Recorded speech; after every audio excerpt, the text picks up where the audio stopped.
নমস্কার, আমি পঙ্কজ বিশ্বাস এবং আপনারা দেখছেন পলিটিক্যাল ডেইলি। আজকে আমাদের সঙ্গে রয়েছেন দিবাকর দেবনাথ। আজকে মজার মজার অনেকগুলো খবর আছে। অভিষেকের বাড়িতে সিআইডি আবার গেছে, বলছে নাকি ওটা ওর বাড়ি না। আবার জনগণ হাতে নাতে শিক্ষা দিয়েছে অভিষেককে, আয় বাপের বেটা বলতো না, আয় শুভেন্দু তোর বাড়ির সামনে দাঁড়িয়ে আছি। তো শুভেন্দুদার বাড়ি অবধি যেতে হয়নি, মানে কলকাতার আশেপাশেই ডিম চর খেতে হয়েছে, এবার সারা পশ্চিমবাংলায় খেতে হবে। তো অভিষেক বন্দ্যোপাধ্যায় এভাবে তাকে ডিম খেতে হলো। অভিষেক বন্দ্যোপাধ্যায় কি খুব ক্ষুধার্ত? কি বেচারা খেতে টেতে পাচ্ছে না যে এভাবে বিজেপি ওকে ডিম খাওয়াচ্ছে বা সাধারণ মানুষ ডিম খাওয়াচ্ছে? এতদিন তো কয়লা বালি গরু খেয়েছে, এখন একটু ডিম খাক। ডিম কেমন, ডিমের গন্ধ কেমন একটু দেখুক। ভাইপো, লাল টুকটুক ভাইপো। আমি প্রথমে চিনতে পারছিলাম না, ওই ভিডিওটা যখন দেখলাম না, খবরটা দেখলাম, হেলমেট পরা তো মনে হচ্ছে যশস্বী জয়সওয়াল খেলতে যাচ্ছে। হ্যাঁ, একদম। আইপিএল এর সিজন চলছে তো এখন। যাই হোক, আজকে না কালকে মনে হয় ফাইনাল ম্যাচ রয়েছে, সেদিকে যাচ্ছি না। তো আমি ভাবছিলাম হয়তো ওরকম ভাবে কোনো প্লেয়ার যাচ্ছে, জামা টামা ছেঁড়া আর কি, মাঠে চোট ঠোট পেয়েছে এরকম। পরে দেখছি কি আমাদের ভাইপো, তো লাল টুকটুক ভাইপো। কি ভাইপো, কেমন লাগছে বিরোধী রাজনীতি করতে? এতদিন তো বিজেপি নেতাদের গাড়ি ভাঙচুর করেছে অনেক, দিলীপ ঘোষ থেকে শুরু করে, শুভেন্দু অধিকারী থেকে শুরু করে, লকেটদি থেকে শুরু করে, অগ্নিমিত্রা পাল, কেউ বাদ যায়নি, নিশীথ প্রামাণিক কেউ বাদ যায়নি। প্রতিদিন গাড়ির কাচ লাগিয়েছে, আবার যখন বেরিয়েছে আবার তোমরা ভেঙেছো বাস দিয়ে, লাঠি দিয়ে, পাথর দিয়ে। শুভেন্দু অধিকারীকে তো কোচবিহারে প্রাণে মারার পরিকল্পনা ছিল উদয়ন গুহর। ভাইপোর নির্দেশে পুরো একেবারে জিহাদি গ্যাং নামিয়ে দিয়েছিল। শুভেন্দু অধিকারী সেদিন যদি বুলেট প্রুফ গাড়িটা না থাকতো, একেবারে মেরে ফেলতো। আজকে দেখলাম কেউ ভাইপোর গায়ে একটা পাথর ছোড়েনি, ইট ছোড়েনি, ভাইপোকে কেউ একটা চড় মারেনি, ডিম ছুঁড়েছে, পচা ডিম। এটা নতুন মানে থেরাপি শুরু হয়েছে পশ্চিমবঙ্গে, দেখছি। আমার খুব ভালো লাগছে। এর আগের দিন সৌগত রায়, তাকে ডিম ছোড়া হয়েছে নিমতা থানার সামনে। আজকে সোনারপুরে ভাইপো ভাবছে রাজনীতিটা খুব সহজ। 5,000 পুলিশ ফোর্স নিয়ে যেতেন, ভন ভন করে একেবারে 35 থেকে 40টা গাড়ির কনভয় নিয়ে রাস্তা ফাঁকা করে দিয়ে 1 ঘন্টা আগে যেই এলাকার উপর দিয়ে যেতেন, সেই এলাকার থানার পুরো ফোর্সকে একেবারে রাস্তার পাশে রেখে দিতেন, যেন রাষ্ট্রপতি প্রধানমন্ত্রী যাচ্ছে। তারাও এত সিকিউরিটি প্রোটোকল মেনটেন করে না। প্রধানমন্ত্রী তো এখন 2টো গাড়ির কনভয় নিয়ে ঘোরেন। সেই ভাইপোর আজকে পুলিশ নেই, পুলিশ ছাড়া রাজনীতি করতে ওই 5,000 পুলিশ নিয়ে তোর বাপকে গিয়ে বল তোর এলাকায়, তোর পাড়ায় দাঁড়িয়ে রয়েছি, এক বাপের বেটা হলে আয়। এইসব বলা খুব সহজ, 5,000 পুলিশ ফোর্স নিয়ে এসব বলা খুব সহজ। এখন দেখো কেমন লাগে বিরোধী রাজনীতি করতে। দেখো, তুমি তো প্যারাশুটে করে এসে ওই লাল টুকটুক সোনার চামচ মুখে নিয়ে রাজনীতি করেছো। মমতা বন্দ্যোপাধ্যায়, আর যাই হোক আমরা সমালোচনা করি মমতা বন্দ্যোপাধ্যায় সমান দোষে দোষী সবই বলি, কিন্তু উনি তো রাজনীতিটা করেছেন সংঘর্ষ করে। উনি তো মুখ্যমন্ত্রী হয়েছেন বামেদের মার খেয়ে, বামেদের অত্যাচার সহ্য করে। তুমি তো সেটা করনি। তুমি তো মমতা বন্দ্যোপাধ্যায় মুখ্যমন্ত্রী হওয়ার পরে যারা মমতা বন্দ্যোপাধ্যায়ের আশেপাশে থেকে মমতা বন্দ্যোপাধ্যায়কে লড়াই করে মমতা বন্দ্যোপাধ্যায় বানিয়েছেন, মমতা বন্দ্যোপাধ্যায়ের একার তো অবদান নেই, আশেপাশে আরো অনেক নেতারা ছিলেন, সিনিয়র লিডার, যারা তৃণমূলে সেই সময় মমতা বন্দ্যোপাধ্যায়ের ছায়া সঙ্গী থাকতেন। মানে মমতা বন্দ্যোপাধ্যায়ের মাথায় একটা লাঠি আসার আগে আগে তাদের গায়ে পড়তো। সেই নেতাদেরকে সরিয়ে দিয়ে চারিদিকে শুধু কলকাতাময় তোমরা পিসি আর ভাইপোর। কি ভাইপোর রাজনীতির জ্ঞান আছে? পুলিশ নিয়ে হুমকি চমকি দেওয়া রাজনীতি না। কোনো রাজনৈতিক জ্ঞান আছে নাকি? আইপ্যাককে ভাড়া করে আইপ্যাক বলে দিত আজকে এটা বলতে হবে, কালকে ওটা করতে হবে, এটা করতে হবে, সেইভাবে রাজনীতি করেছেন। রাজনীতির কোনো জ্ঞান আছে আপনাদের? এবার দেখুন কেমন লাগে। বাংলার মানুষের ওপরে অনেক অত্যাচার করেছেন 15 বছর ধরে। মানুষের ক্ষোভ 15 বছর ধরে বুকে পাথর দিয়ে জমিয়ে রেখেছিল, কিছু বলতে পারতো না, তো বলার সুযোগ ছিল না। বললেই গাজা কেসে জেলে ঢুকিয়ে দেবে, না হলে তুলে নিয়ে গিয়ে মেরে দেবে। ভাইপোর বাড়ির সামনে একটা ছবি তোলার মতো জায়গা ছিল না। তাহলে ভাবো ভাইপোর বিরুদ্ধে বললে কি অবস্থা হতো। কত ছেলেদের ভবিষ্যৎ নষ্ট করে দিয়েছে। কলেজে পড়ে একটু আবেগবশত হয়ে হয়তো চোখের সামনে অন্যায় দেখেছে, একটা ভিডিও করে কিছু বলেছে, পুলিশ গিয়ে একেবারে গাজা কেস দিয়ে দিয়েছে, ছেলেটার পুরো কেরিয়ার শেষ। চাকরি বাকরি নিয়ে সমস্যা হবে, পাসপোর্ট করতে গেলে সমস্যা হবে। এইগুলো বদমাইশি করেছে। আজকে মানুষ কি ছেড়ে দেবে? যখন বিজেপি নেতাদের ওপর আপনারা হামলা চালিয়েছেন, তখন তো বলা হতো কুণাল ঘোষ ওই যে ব্যা করে একটা চোর, 3.5 বছর জেল খাটা, সারদার টাকা চুরি করে, সেই কুণাল ঘোষ তো বলতো এগুলো জনরোষ। আজকে দেখুন আসল জনরোষ কিরকম। আজকে পুলিশ শুভেন্দু অধিকারী পুলিশ মন্ত্রী, তো আমি তাই বলছি শুভেন্দুদার নেতৃত্বে যে পুলিশ, সেই পুলিশ আপনাকে হেলমেট পরিয়ে বাঁচিয়ে এনেছে। নালে ওই লাল টুকটুক চেহারাটা নিয়ে আর বেরোবেন না, রাজনীতি আর করতে বেরোবেন না রাস্তাঘাটে। এরপরে মানুষ গোবর ছুঁড়ে মারবে, এরপরে মহিলারা জুতো ঝাঁটা ছুঁড়ে মারবে, পচা টমেটো ছুঁড়ে মারবে, ডিম তো ছুঁড়ে মারছেই। ভয়ঙ্কর দিন হবে, ভয়ঙ্কর। আপনার মা, ওই যে পিসিমা, নিতে পারবে না এগুলো, আপনার পরিবারের সন্তানরা নিতে পারবে না। এতদিন দেখেছে বাবার এত সিকিউরিটি, বাবার পেছনে এত পুলিশ, আজকে বাবাকে লোকে চোর চোর বলছে, জুতো খুলে মারছে, ডিম ছুঁড়ে মারছে, টমেটো ছুঁড়ে মারছে। ভাইপো বলছে যে ওই বাড়িতেও থাকে না, সিআইডি গেছে, সিআইডি কে ফেস করতেও ভয় পাচ্ছে ভাইপো। ওই যে শান্তিনিকেতন যে বাড়িটা, বলছে 188 শান্তিনিকেতন নাকি, ওখানেও থাকে না। তো ওখানে যদি না থাকে তাহলে দিবাকর আমাকে বলো ওই বাড়িটা ভাঙলে ওর অসুবিধে কোথায়? যে বাড়িতেও থাকে না, ও দাবি করছে ওর নাকি না। তারপরে সিআইডি যেতে ফেস করতে পারছে না, সেখানে নিজেরা কর্মচারীকে পাঠিয়ে দিচ্ছে। সে আবার আমতা আমতা করে বলছে স্যার তো এখানে থাকে না, ম্যাডাম মাঝে মধ্যে আসে। সে ভয় পাচ্ছে, কর্মচারী ভয় পাচ্ছে, ঠিক আছে। অভিষেক বন্দ্যোপাধ্যায় পিসিমণির বাড়ির ওখানটায় লুকিয়ে আছে কেন, আমি তো এটা বুঝতে পারছি না। না, ভোটের আগের দিন পর্যন্ত তো ওই বাড়িতেই থাকতো, শান্তিনিকেতনেই তো ঠিকানা ছিল অভিষেক বন্দ্যোপাধ্যায়ের। এখন যদি উনি অসত্য কথা বলেন, সেটাও বের করার উপায় আছে। সিসিটিভি ফুটেজ রয়েছে, একাধিক নিউজ চ্যানেলের ভিডিও রয়েছে, উনি ওই বাড়ি থেকে বেরোচ্ছেন কনভয় নিয়ে ভভা ভভা করে, সেই সমস্ত ভিডিও আছে। এবং আমিও যেদিন গেছিলাম ভাইপোর বাড়িতে, তোমার নিশ্চয়ই মনে আছে, দর্শকরা আপনাদেরও মনে আছে, সেদিন তো একেবারে ভাইপোর বাড়ির সামনে দাঁড়িয়ে দেখেছিলাম, জানলা দিয়ে ওই ভাইপোর শালি আর ভাইপোর বউ উকি মারছিল। তো ওই বাড়িতে আপনি না থাকলে আপনার শালি আর বৌমা কি করছিল? আর ওই বাড়ি আপনি বানিয়েছেন কেন না থাকলে? এত বিলাসবহুল বাড়ি, যেই বাড়ির ভেতরে আজ পর্যন্ত কোনো মিডিয়া ঢুকতে পারেনি। আপনিও নিজে দেখাননি ওই বাড়ির ভেতরে কি কি বিলাসবহুল আসবাবপত্র রয়েছে, কি কি সম্পদ রয়েছে। সেই বাড়ি যদি আপনার না হয়, কি তা ওই বাড়িতে কি হতো? ওই অপা খেলা হতো, ওইসব কলগাল ফলগাল না কি সব আছে কলকাতাতে, ওইসব রাশিয়ান বান্ধবীদের এনে ওখানে কি মানে মনোরঞ্জন হতো, রাতের খেলা হতো নাকি? অনেকই তো বদ অভ্যাস আছে আপনাদের, ভরসা নেই, অনেক কিছুই হয়তো করেছেন। যদি না হয় ওই বাড়ি আপনার, বা আপনি ওই বাড়িতে না থাকেন, তাহলে এই ভাঙচুর যেটা অবৈধ যতটুকু আছে সেটা ভাঙা হবে। কিন্তু আমি বলবো, আমি মাননীয় মুখ্যমন্ত্রী শুভেন্দু অধিকারীর কাছে অনুরোধ করব, দরকার হলে ব্যক্তিগতভাবে গিয়ে আমি বলবো শুভেন্দু অধিকারী তাকে প্রস্তাব দেব যাতে ওই বাড়িটা বৃদ্ধাশ্রম করে দেয়। ঠিক ঠিক। বহু মানুষ রয়েছেন যাদের সন্তানরা বাইরে থাকে বা অন্য রাজ্যে কাজ করছে, মা বাবার দেখাশোনা করতে পারে না, বাড়িতে দেখাশোনা করার মতো কেউ নেই, তারা ওখানে গিয়ে থাকবে। ওইখানে ওই চলমান সিঁড়ি আছে, মানে বয়স্কদের ওখানে উঠতে, ওখানে উঠানামাতে কোনো অসুবিধা হবে না, এসকেলেটর রয়েছে ওখানে। কিন্তু আমি এটা বুঝতে পারছি না, আগে দেখতাম যে চটিচাটা পুলিশ, মমতা বন্দ্যোপাধ্যায়ের পুলিশ, সেই সময় বিরোধীদের উপরে আক্রমণ হলে ধৃতরাষ্ট্রের মতো দাঁড়িয়ে থাকতো। অ্যাক্সিডেন্ট হয়ে গেলে বা মারধর করা হলেও তারপরেও সাহায্য করতে এগিয়ে আসতো না। সেই পুলিশ এখন শুভেন্দু অধিকারীর নেতৃত্বে, পুলিশ মন্ত্রী এখন শুভেন্দু অধিকারী, মুখ্যমন্ত্রী শুভেন্দু অধিকারী। এখন পুলিশ বাঁচাচ্ছে কেন? এই গণরোষের শিকার যখন হচ্ছে, এরা তো অনেক চোর চিটিংবাজি করেছে, তাদের আবার পুলিশদের বাঁচাচ্ছে কেন? না, প্রথম কথা হচ্ছে পুলিশের ভূমিকাটা নিরপেক্ষ হবে, এটা কিন্তু প্রথমেই বিজেপি বলেছিল, ক্ষমতায় আসার আগে প্রতিশ্রুতিটা দিয়েছিল। পুলিশ চটি চাটা থাকবে, ক্ষমতায় যে থাকবে তার দাসত্ব করবে না পুলিশ, পুলিশ পুলিশের কাজ করবে।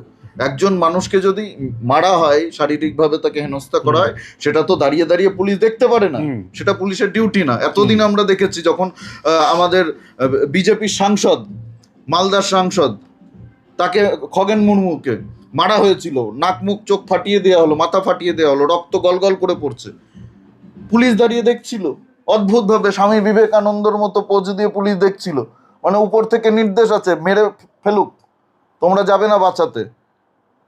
সেন্ট্রাল ফোর্সকে উপেক্ষা করে মারধর করা হচ্ছিল, পুলিশ দাঁড়িয়ে মজা দেখছিল। একাধিক দিলীপ ঘোষের গাড়ি, শুভেন্দুর গাড়ি যখন ভাঙচুর হয়েছে, পুলিশ আটকায়নি, আটকানোর চেষ্টাও করেনি। আজকে তো পুলিশ হেলমেট পরিয়ে ভাইপোকে বাঁচিয়ে বের করে নিয়েছে। সেন্ট্রাল ফোর্স ছিল, যেই সেন্ট্রাল ফোর্সকে এতদিন মমতা অভিষেক গালিগালাজ করতো, নোংরা নোংরা ভাষায় গালিগালাজ করতো, গুন্ডা বদমাইশ বলতো, বাংলাদেশি ওই জামাতের ভাষায় কথা বলতো, তারা আজকে ভাইপোকে বাঁচিয়ে বের করেছে। এটাই পুলিশের ভূমিকা হওয়া উচিত। মানুষের ক্ষোভ, এখন মানুষকে তো দোষ দিয়ে লাভ নেই, মানুষের ক্ষোভের বহিঃপ্রকাশ হবেই দাদা। 15 বছর ধরে জমে থাকা ক্ষোভ আজকে বেরোবেই। হিন্দুদের উপর কম টর্চার তোমরা করোনি অভিষেক বন্দ্যোপাধ্যায়, এবং 350-র বেশি বিজেপি কর্মীকে খুন করেছে এই ক্ষমতা ধরে রাখার জন্য পিসি ভাইপো। বিজেপি নেতাদেরকে মারধর করেছে, মিথ্যে মামলা দিয়ে কত ছেলে পেলে। অনুব্রতর ভিডিও আমরা সেই দেখিনি, একেবারে পার্টি অফিসে বসে এসপি কে ফোন ধরতো, গাজা কেসে তোরা হ্যান্ডেল করতে পারবি, নয়তো আমি গাজা কেসে ঢুকিয়ে দিচ্ছি। এগুলো করেননি মমতা বন্দ্যোপাধ্যায়। লিটন হালদার না কি নাম ওই আইসি, তাকে কি ভাষায় গালিগালাজ করলো, কি ভাষায়, নোংরা ভাষায় তার বউ তুলে গালিগালাজ করলো। হ্যাঁ, আমরা তো দেখেছি। তাহলে তারপরে বলছে মাথায় অক্সিজেন কম যায়, ঘুমের ওষুধ খায়, কি কি খায়, এইভাবে তাকে বাঁচানো হলো। লাল বাতি নিয়ে ঘুরতো অনুব্রত মণ্ডল। তো সেই সবকিছুর হিসাব হবে না? হিসাব তো হবে। এখন দেখুক বিরোধী রাজনৈতিক দল করতে কেমন লাগে। অভিষেক বন্দ্যোপাধ্যায় আজকে বলছে ওই বাড়িতে থাকে না, কিন্তু আমরা যখন দেখলাম সিবিআই এই বাড়িতেই, অর্থাৎ শান্তিনিকেতন 188A শান্তিনিকেতনে, যখন অভিষেক বন্দ্যোপাধ্যায়ের ওই বাড়িতে যখন সিবিআই গিয়েছিল, ছুটতে ছুটতে মমতা বন্দ্যোপাধ্যায় পৌঁছে গেছিলেন আর বলেছিলেন অভিষেককে গ্রেপ্তার করার চেষ্টা হচ্ছে, আমি রুখে দেবো, রুখে দিয়েছিলেন। তাহলে অভিষেক বন্দ্যোপাধ্যায় আজকে যখন পচা ডিম খাচ্ছে, গণরোষের শিকার হচ্ছে, মানুষের ক্ষোভ এত হচ্ছে, তাহলে মমতা বন্দ্যোপাধ্যায় লুকিয়ে কেন? মমতা বন্দ্যোপাধ্যায় আর কি করবে? এই ডিম তো মমতা বন্দ্যোপাধ্যায়ের মুখ লক্ষ্য করে, শরীর লক্ষ্য করেও আসতে পারে। উনি তো খুব ভালো করে, আসল তো বদমাইশ উনি। হ্যাঁ, আসল বদমাইশি তো উনি, নাটের গুরু যেটাকে বলে, হ্যাঁ বাংলা ভাষায়। তো উনি, ওনার নির্দেশে এগুলো হয়েছে। উনি তো জানেন কি পরিণতি করতে পারে। এখন তো আর সেই মানে পুলিশ নেই যে এলাকা ফাঁকা করে দেবে, কেউ কিছু বললে, ডিম ছুললে একেবারে বাড়িতে থাকতে দেবে না, রাজ্য ছাড়া করে দেবে। জয় শ্রীরাম বললে তারা করবে, এই কেড়ে কেড়ে কেড়ে ওই 63 বুড়ির মতো এরকম ভাবে। এই দিন তো নেই। মমতা বন্দ্যোপাধ্যায় জানে এখন খেপাবে, আরো এখন বাচ্চা কাচ্চা খেপাবে, পাড়ার মহিলারা খেপাবে। মহিলারা কিন্তু খুব ভয়ঙ্কর। উনি মাঝে মধ্যে ওই বিএসএফ টিএসএফ এর বিরুদ্ধে তেতিয়ে দিতেন, ছাতা হাতে নিয়ে কেন্দ্রীয় বাহিনীর বিরুদ্ধে আপনারা নামুন, হাতা খুন্তি নিয়ে নামুন, কেন্দ্রীয় বাহিনীকে আক্রমণ করুন। এখন বাংলার মা বোনেরা, যাদের মানে আপনারা এতদিন অত্যাচার করেছেন, আপনাদের নেতারা নিয়ে গিয়ে পিঠে বানাতো রাতের বেলায়, তারা কি ছেড়ে দেবে মমতা বন্দ্যোপাধ্যায়কে, অভিষেক বন্দ্যোপাধ্যায়কে? মমতা বলছে ছেলেটাকে তো ডিম খেয়েছে, ঠিক আছে ফিরে আসুক, আরে বলবো বাড়ি থেকে না বেরোতে ঘুগনি বানিয়ে দেবো, কালীঘাটের সামনে বসে ঘুগনি বিক্রি করবে ছেলে।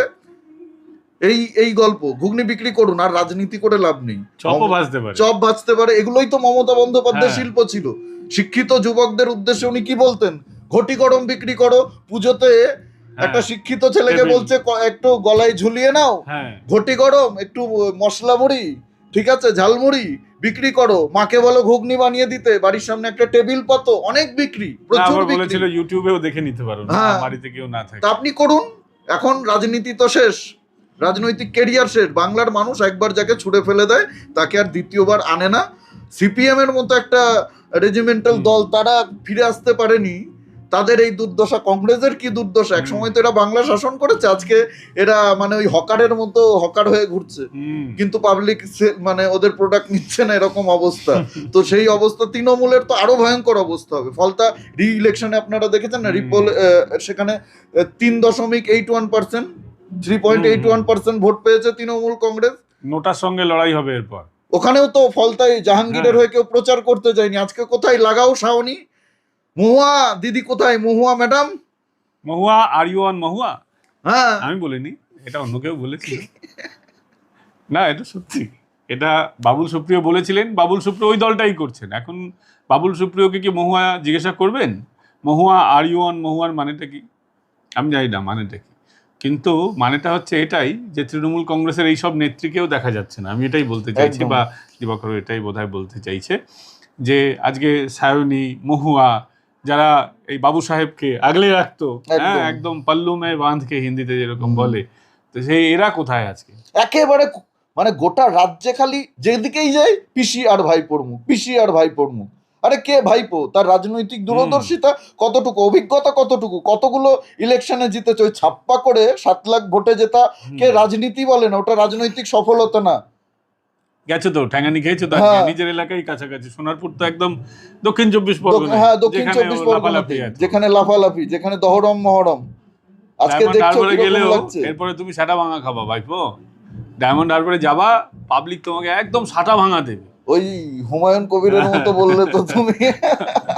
যাই হোক, আজকে আমাদের মানে একটু ছুটি কাটাতে এসেছি তো, মানে আমাদের সেই মুডটা ছিল না, খবর থেকে দুদিন একটু দূরেই থাকবো ভেবেছিলাম। পরিবারকেও তো সময় দিতে হবে, ইলেকশনের সময় প্রচন্ড চাপ গেছে। 4-5 মাস একদম একটা একদম ছুটি নেই। একদম একটা তার আগেও ছুটি নেই। 1.5 বছর ধরে টানা হ্যাঁ। একটা হিউজ মেন্টাল প্রেশার ছিল। শুধু ছুটি না, দিবাকরও বলবে আমাদের একটা বিশাল মেন্টাল প্রেশার ছিল।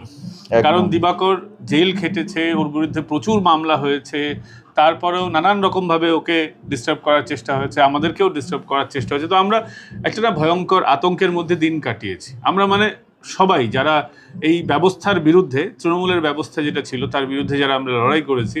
তো 1-1.5 বছর আমরা ভীষণ টেনশনে ছিলাম, অসুবিধার মধ্যে ছিলাম, কাজের মধ্যে, চাপের মধ্যে ছিলাম। তো একটু আমরা ভোট্ট হয়ে গেছে, এই সব কিছু নিয়েও আমরা কাজ করেছি, প্রতিদিন করেছি। এই প্রেশার অভিষেক বন্দ্যোপাধ্যায়কে নিতে হয়নি কোনো সত্য। আজকে তো সব মিডিয়া বিজেপির গুণগান করতে ব্যস্ত পড়েছে। দুদিন আগেও যারা বিজেপিকে রাত দিন, এই কলকাতা টিভির থেকে শুরু করে নিউজ 18 বাংলা, যারা মমতা বন্দ্যোপাধ্যায়ের ইন্টারভিউতে আপনি কি খান, আপনি কি করেন, আপনার ছবি আঁকা রহস্য, চুরি দুর্নীতি নিয়ে প্রশ্ন করতো না, মমতার চটি চাটতো, সেই সব মিডিয়া তখন তো আর তৃণমূলের বিরুদ্ধে বলতো না, সব খবর চাপা দেওয়ার চেষ্টা হতো। তখন বিশ্ব মজুমদারের মতো ব্যক্তি ছিল, যার গাড়ি নবান্নে চলতো, নবান্নের গাড়িগুলো যেগুলো চলতো না, সেগুলো বিশ্ব মজুমদার, যিনি নিউজ 18-এর দায়িত্বে ছিলেন। নাম করে বলছি, দরকার হলে মামলা করতে পারেন, আমি প্রমাণ দিয়ে দেবো। এবং তার চাকরিও গেছে, এর মধ্যে তার চাকরি গেছে। নিউজ 18-এর মাথায় ছিল মমতার পেছনে তেল দেওয়া, হ্যাঁ, মমতার পেছনে ধন্যবাদী দেওয়া ওর কাজ ছিল। এরকমই বিভিন্ন সংবাদ মাধ্যমে এরকম ব্যক্তিরা ছিলেন। নিউজ 18-এ আরেকজনের চাকরি গেছে, সপ্তর্ষি সোম তার নাম। আমার বিশেষ তার বিরুদ্ধে ক্ষোভ নেই, কারণ ওনার মতো উনি ছুটিটা চেটেছেন হয়তো, কিন্তু ওনার মতন মমতা বন্দ্যোপাধ্যায়ের পিছনে ধূপধুনো দেননি। কলকাতা টিভিতেও আজকে কৌস্তববাবু বিরাট ধূপধুনো দিয়েছিলেন তৃণমূলের পিছনে। তো সবারই চাকরি কম বেশি গেছে, চ্যানেল বন্ধ হওয়ার মুখে, হবেই, এগুলো গণরোষ, অসুবিধার কিছু নেই। সারা পৃথিবীতেই এরকম হয়, আর পশ্চিমবঙ্গেও এরকম হবে।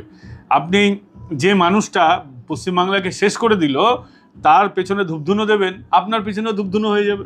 সোজা বাংলা, শুধুমাত্র সরকারি বিজ্ঞাপনের জন্য, কিছু নিজেদের ব্যক্তিগত সুযোগ সুবিধার জন্য চোখের সামনে দেখবেন পশ্চিমবঙ্গের ছাত্ররা, পশ্চিমবঙ্গের শিক্ষকরা লাঠিপেটা করছে, তাদের ন্যায্য দাবি নিয়ে তারা রাস্তায় গেলে পুলিশ চ্যাংদোলা করে তুলে নিয়ে যাচ্ছে, লাথি মারছে। সেগুলো দেখে আপনারা দিনের পর দিন চুপ থেকেছেন, প্রতিবাদ করেন। 26,000-এর চাকরি গেছে, ওই সময় দেখানো হচ্ছে মমতা বন্দ্যোপাধ্যায়ের পথশ্রী। চাকরি চলে গেছে মানুষের, পথশ্রীর খবর দেখাচ্ছে ওখানে মমতা বন্দ্যোপাধ্যায় সুইমিং পুলের উদ্বোধন করেছে, অমুক দেবরাজ ওখানে সুইমিং পুলের উদ্বোধন করছে, এইসব খবর এইসব দেখাতো। তো এদের চাকরি যাবে না তো কি যাবে?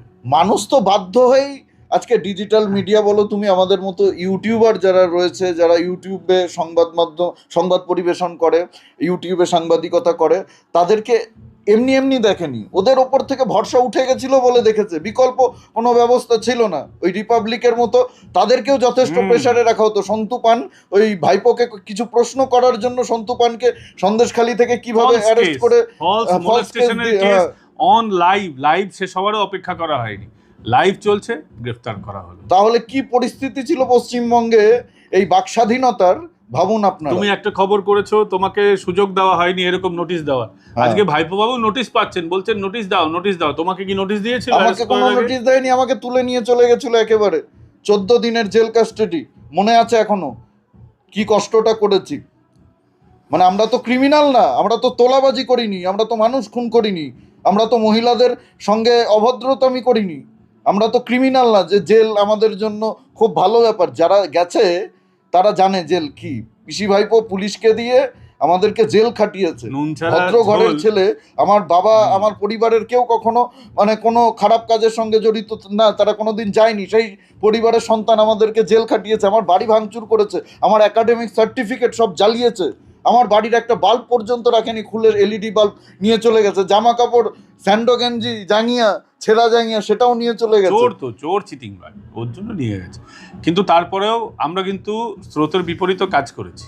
কিন্তু আজকে দেখুন, নাম করে বলছি, দীপক ব্যাটারি পালিয়ে গেছে, সোমনাথের হাওয়া বদলে গেছে, মানিক ফকির খুঁজে পাওয়া যাচ্ছে। নির্ভীক উত্তর তোমারও ব্যবস্থা হবে, নিমতা থানাতেই হবে, চিন্তা করো না, একদম ব্যবস্থা হবে। মানে ব্যক্তিগত আক্রমণ, অসত্য কথা বলে অধিকারীর ভাই দিব্যেন্দু অধিকারী, তাকে বলছে আয় দিব্যেন্দু, চিল্লাচ্ছে, আরে বাবা দিব্যেন্দু, তোমাকে 1 চামচ দিয়ে হজম করে নেবে 2 মিনিটে। ভদ্রতা খাতিরে করেনি, কারণ কেন চলবে? হাতি চলে বাজার, কুত্তা ভকে হাজার। এই ঘেউ ঘেউ ঘেউ ঘেউ প্রতিদিন করছে। ফেক নিউজ, মানে প্রত্যেকদিন। চরিত্র হরণ করা থেকে মানে হনন করা থেকে শুরু করে মানুষকে মানে যেভাবে করা বিরক্ত করেছে। বিরক্ত করেছে। মানে এক একজন নেতা, জগন্নাথ দার একটা আমি দেখেছিলাম, জগন্নাথ সরকার রানাঘাটের যিনি সাংসদ আছেন, তাকে নিয়ে একটা মিথ্যে খবর, মহিলা ঘটিত ব্যাপার জড়িয়ে দিয়ে, মানে না না, কি করতে বলে তো, হ্যাঁ। ওই নিজে দুটো লোককে বলতো এরকম হ্যাঁ, এরকম হ্যাঁ, বলো, হ্যাঁ। সেটাকে রেকর্ড করতে বলতো, আর সেটাকেই আমার কাছে একটা ইয়ে এসছে, আজকে আমার কাছে বিস্ফোরক এসছে দিনের বলে পর চিৎকার। দিন এইসব নোংরামি গুলো করে গেছে। আজকে কি ভাবছেন রাতারাতি গিরগিটির মতো পাল্টি মেরে যাব আর সবাই সব ভুলে যাবে? শুভেন্দু অধিকারী সব আরে ভুলে যাবে? দাড়ি কেটে ন্যাড়া হয়ে বিদেশে পালিয়ে গেল, আরে স্বরাষ্ট্র মন্ত্রক, মিনিস্ট্রি অফ হোম অ্যাফেয়ার্স বিজেপির হাতেই রয়েছে। দীপক মাথায় রেখো। ব্যাটারিরও হিসাব হবে। দীপক ব্যাটারি ভাবছে যে আমি সবকিছুর না, ধরা নেপাল ছোঁয়ার বাইরে। পালিয়ে গেছে, নেপাল পালিয়ে গিয়ে বা ওখানেও ভাবছে- ওখানেও রক্ষা হবে না। যারা ভাবছে যে আমরা ধরা ছোঁয়ার বাইরে চলে গেছি, এক আমাদের কোণে কেউ কাজ কিছু হয়েছে। করতে পারবে না, আপনারা একেবারে ভুল করছেন, একেবারে ভুল করছেন। সবার হিসাব হবে, সবার হিসাব হবে, একেবারে সুদ সমেত হিসাব হবে। যাই হোক, আজকে এখানেই শেষ করি, ভিডিওটা একটু লম্বা হয়ে গেছে, আমাদেরও একটু পরিবারকে সময় দিতে হবে, ঘুরতে বেড়াতে এসেছি। এই ভিডিও আপনাদের কেমন লাগলো তার মাঝেই তৈরি করেছি এই ভিডিও যদি ভালো লেগে থাকে তাহলে অবশ্যই কমেন্ট করে জানাবেন কেমন লাগলো। পাশাপাশি দিবাকরের চ্যানেল জাগরণ বাংলা সাবস্ক্রাইব করে নেবেন, এই চ্যানেলের পাশে তো আপনারা আছেনই। সাবস্ক্রাইবের পাশাপাশি আপনারা জয়েন বাটন ক্লিক করে আমাদের মেম্বার হতে পারেন, বা সুপার থ্যাঙ্কস পাঠিয়েও আপনারা আমাদের এই লড়াইয়ের অংশীদার হতে পারেন। ভালো থাকবেন, সুস্থ থাকবেন, আগামীকাল আপনাদের সঙ্গে আবার দেখা হচ্ছে। নমস্কার। নমস্কার।